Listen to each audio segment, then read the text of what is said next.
दोस्तों, अगर आप भी अपने पीएफ अकाउंट से पैसा निकालना चाहते हैं तो ऑनलाइन अप्लाई करने से पहले ये वीडियो जरूर देख लीजिएगा, क्योंकि online PF withdrawal claim apply करने से पहले आपको लेटेस्ट रूल्स और रेगुलेशन के बारे में जरूर जान लेना चाहिए। हाल ही में ईपीएफओ ने पीएफ विड्रॉवल के नियमों में कुछ बदलाव किए हैं, साथ में ऑनलाइन प्रोसेस में भी बहुत सारे बदलाव किए गए हैं, जिनका जान लेना आपको PF withdrawal claim online apply करने से पहले बहुत ही जरूरी है।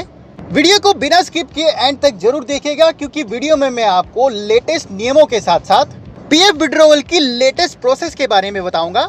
आज की इस वीडियो में मैं आपको पीएफ अकाउंट से पीएफ का पूरा पैसा यानी कि पीएफ, पेंशन और ब्याज का पूरा पैसा, पीएफ अकाउंट का पूरा बैलेंस कैसे निकाल सकते हैं, उसके लिए आपको कौन सा फॉर्म भरना है, पीएफ निकालने के लिए कौन सा फॉर्म भरना है, पेंशन निकालने के लिए कौन सा फॉर्म भरना है, इस लेटेस्ट प्रोसेस में आपको क्या क्या डॉक्यूमेंट्स की आवश्यकता पड़ेगी और ऑनलाइन अप्लाई करने के कितने दिनों बाद आपके पीएफ का पैसा आपके बैंक अकाउंट में ट्रांसफर कर दिया जाता है। पीएफ विड्रॉवल क्लेम को जल्दी सेटल करने के लिए आपको क्या करना है और जल्दी से पीएफ का पैसा आपके बैंक अकाउंट में ट्रांसफर करने के लिए आपको क्या करना है, और साथ में पीएफ विड्रॉवल के लेटेस्ट नियम क्या है, ये सारी चीजें डिटेल में आज की वीडियो में हम डिस्कस करने वाले हैं। तो वीडियो में एंड तक बने रहिएगा।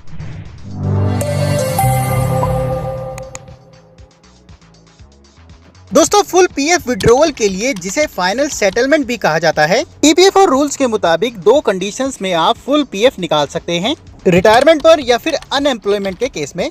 अगर आप रिटायरमेंट पर पीएफ फाइनल सेटलमेंट करते हैं तो आप पीएफ का पैसा पूरा का पूरा निकाल सकते हैं, पर पेंशन का पैसा आपको मंथली पे किया जाएगा।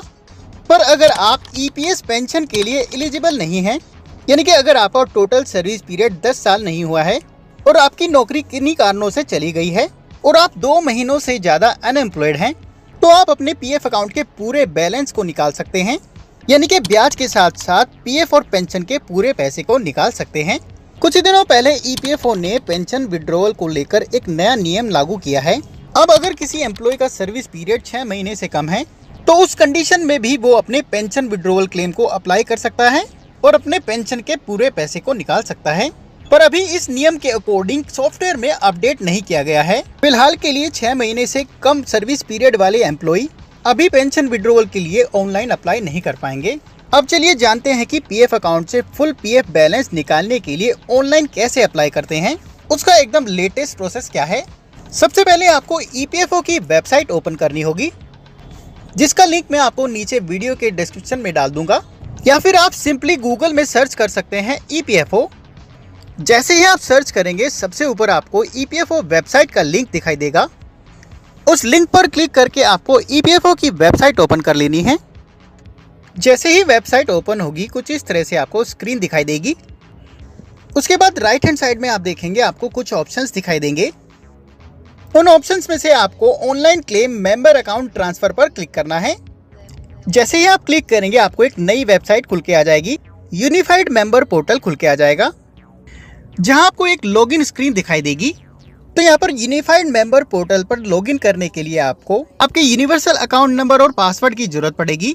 यहाँ पर अगर आपके पास आपका यूनिवर्सल अकाउंट नंबर ही नहीं है तो चिंता करने की कोई भी जरूरत नहीं है। आप अपने यूनिवर्सल अकाउंट नंबर को ऑनलाइन ही पता कर सकते हैं। वो कैसे करेंगे उसका लिंक मैंने नीचे डिस्क्रिप्शन में डाल दिया है, आप चेकआउट कर सकते हैं। यूनिवर्सल अकाउंट नंबर मिलने के बाद आपको पासवर्ड को क्रिएट करना होगा और उसके लिए अपने यूनिवर्सल अकाउंट नंबर को एक्टिवेट करना होगा।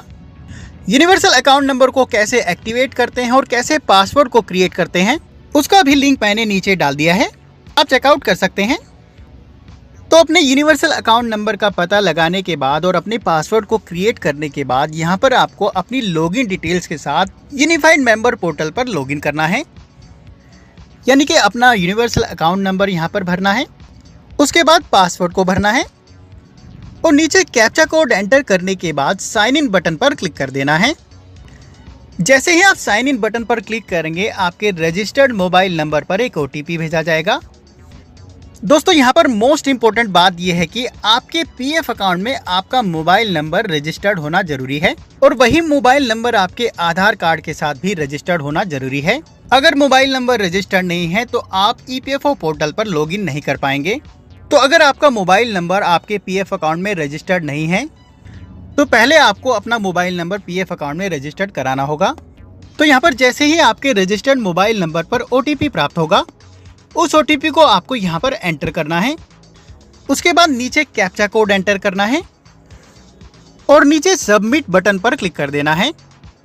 क्लिक करते ही आपका यूनिफाइड मेंबर पोर्टल पर लॉगिन कंप्लीट हो जाएगा और कुछ इस तरह से डैशबोर्ड दिखाई देगा।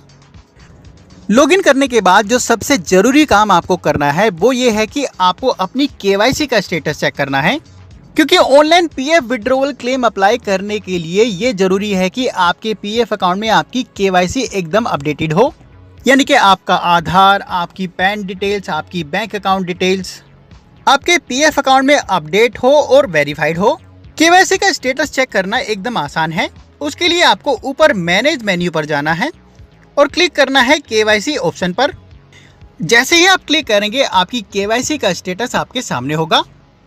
करंटली एक्टिव KYC के नीचे आपकी जो भी KYC अपडेटेड है उसकी डिटेल्स आपको दिखाई देगी और KYC स्टेटस में ग्रीन कलर में अप्रूव्ड या फिर वेरीफाइड लिखा होगा।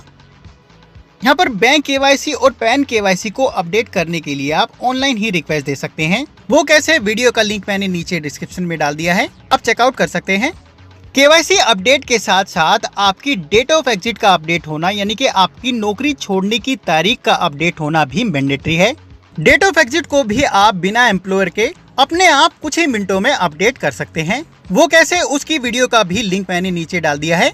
इन दोनों कामों के अलावा अगर आपने एक से ज्यादा कंपनीज में काम किया है तो PF final settlement claim apply करने से पहले आपको उन सभी कंपनियों का PF अकाउंट का बैलेंस अपनी लेटेस्ट कंपनी में ट्रांसफर कर लेना चाहिए। अगर आप ऐसा नहीं करते हैं और अपना PF final settlement claim apply कर देते हैं तो आपकी करंट कंपनी का तो PF का पूरा पैसा निकल जाएगा, पर पुरानी कंपनियों का पैसा अटक सकता है। PF ट्रांसफर के लिए भी आप ऑनलाइन रिक्वेस्ट दे सकते हैं। उसकी वीडियो का भी लिंक मैंने नीचे डाल दिया है, जिसमें मैंने PF ट्रांसफर की पूरी प्रोसेस बताई है। तो PF ट्रांसफर के बाद ही आपको PF फाइनल सेटलमेंट क्लेम करना चाहिए। इसके अलावा आपके PF अकाउंट की प्रोफाइल डिटेल्स, यानी कि आपका नाम, father name, date of birth आपके KYC डॉक्यूमेंट से मैच होना जरूरी है। अगर उसमें कोई मिसमैच है तो आपका क्लेम रिजेक्ट भी किया जा सकता है। ये सारी चीजें अपडेट करने के बाद और चेक करने के बाद PF विड्रॉवल क्लेम अप्लाई करने के लिए आपको ऊपर ऑनलाइन सर्विसेज पर जाना है और पहले ऑप्शन क्लेम को चुनना है। अगली स्क्रीन पर यहाँ पर ब्लैंक बॉक्स में अपने बैंक अकाउंट नंबर को वेरीफाई करना है। यहाँ पर अपने उसी बैंक अकाउंट नंबर को एंटर करना है जिसे आपने KYC में अपडेट कराया है। बैंक अकाउंट नंबर एंटर करने के बाद आगे वेरीफाई बटन पर क्लिक करना है। कंफर्मेशन के लिए यहाँ पर यस पर क्लिक करना है। उसके बाद नीचे प्रोसीड टू ऑनलाइन क्लेम पर क्लिक करना है। क्लिक करते ही अगली स्क्रीन पर यहाँ पर नीचे I want to apply for में आपको अपने विड्रॉवल क्लेम फॉर्म को चुनना है। यहाँ पर लिस्ट में आपको कई सारे फॉर्म्स दिखाई देंगे। तो सबसे पहले PF का पूरा पैसा निकालने के लिए आपको ऑनलाइन PF विड्रॉवल फॉर्म 19 को चुनना है। जैसे ही आप क्लेम फॉर्म को चुनेंगे नीचे आप देखेंगे अपलोड फॉर्म 15G। इस फॉर्म को आपको उस कंडीशन में अपलोड करना होता है अगर आपका टोटल सर्विस पीरियड 5 साल से कम है और PF विड्रॉवल अमाउंट 50,000 रुपए से ज्यादा है। तो आपके PF विड्रॉवल अमाउंट पर TDS एप्लीकेबल होता है। तो उस TDS से बचने के लिए आपको फॉर्म 15G अपलोड करना होता है। फॉर्म 15G को कैसे भरते हैं, वीडियो का लिंक मैंने नीचे डाल दिया है। अगर आपका फॉर्म 15G एप्लीकेबल होता है तो आप वीडियो को देखकर फॉर्म 15G भर सकते हैं और उसे अपलोड कर सकते हैं। उसके बाद नीचे एम्प्लॉई एड्रेस में आपको अपने कंप्लीट एड्रेस को भरना है। ये एड्रेस आपको अपने आधार कार्ड के अकॉर्डिंग भरना है। उसके बाद नीचे आप देखेंगे यहाँ पर PF विड्रॉवल क्लेम फॉर्म में EPFO ने एक नया बदलाव किया है। यहाँ पर पहले आपको कैंसिल चेक की कॉपी या फिर पासबुक की कॉपी अपलोड करनी पड़ती थी, पर अब अगर आपकी KYC बैंक द्वारा और आपके एम्प्लॉयर द्वारा वेरीफाइड है तो अब आपको यहाँ पर कोई भी चेक की कॉपी या फिर पासबुक की कॉपी अपलोड नहीं करनी पड़ेगी। दोस्तों यहाँ पर मैं आपको क्लियर कर दूं, अभी यहाँ पर सभी लोगों के लिए ये ऑप्शन नहीं आएगा। अगर आपको यहाँ पर चेक की कॉपी या फिर पासबुक की कॉपी अपलोड करने के लिए मांगी जाती है तो यहाँ पर आपको कॉपी को अपलोड करना होगा। उसके बाद नीचे इनके डिस्क्लेमर को यहाँ पर एक्सेप्ट करना है, चेक बॉक्स पर क्लिक करना है। क्लिक करते ही नीचे आप देखेंगे आपको गेट आधार OTP बटन दिखाई देगा, उस पर आपको क्लिक करना है। जैसे ही आप क्लिक करेंगे आपके आधार कार्ड के साथ रजिस्टर्ड मोबाइल नंबर पर एक OTP भेजा जाएगा।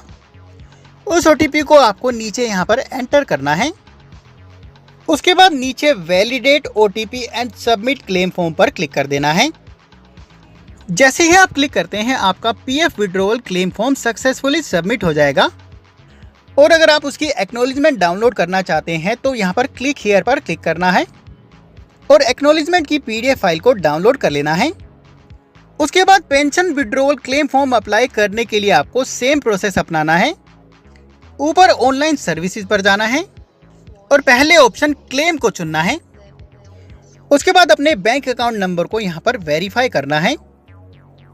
उसके बाद नीचे proceed to online claim form पर क्लिक करना है। अगले पेज पर I want to apply for में जब आप अपने क्लेम फॉर्म को चुनने जाएंगे तो अब की बार आपको यहाँ पर only pension withdrawal form 10C को चुनना है। उसके बाद आधार कार्ड के अकॉर्डिंग अपने एड्रेस को यहाँ पर भरना है।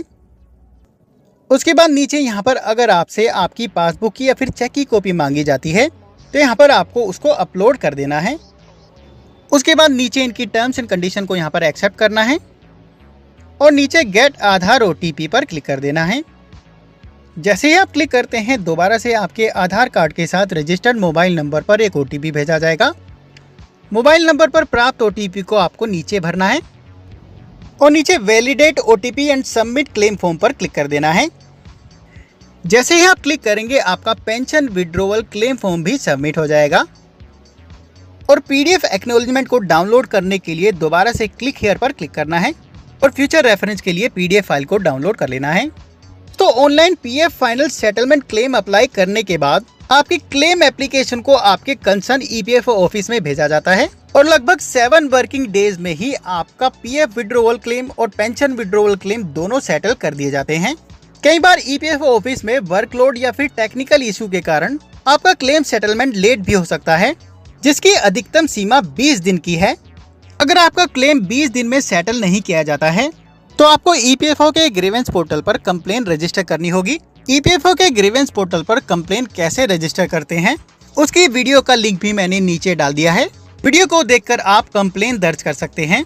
तो दोस्तों इस तरीके से आप अपने PF अकाउंट से PF का, पेंशन का, ब्याज का पूरा पैसा निकाल सकते हैं।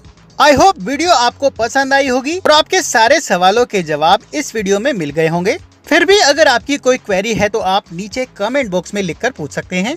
और ऐसी और भी वीडियोस के लिए अगर आपने चैनल को अभी तक सब्सक्राइब नहीं किया है तो प्लीज सब्सक्राइब करना मत भूलिएगा।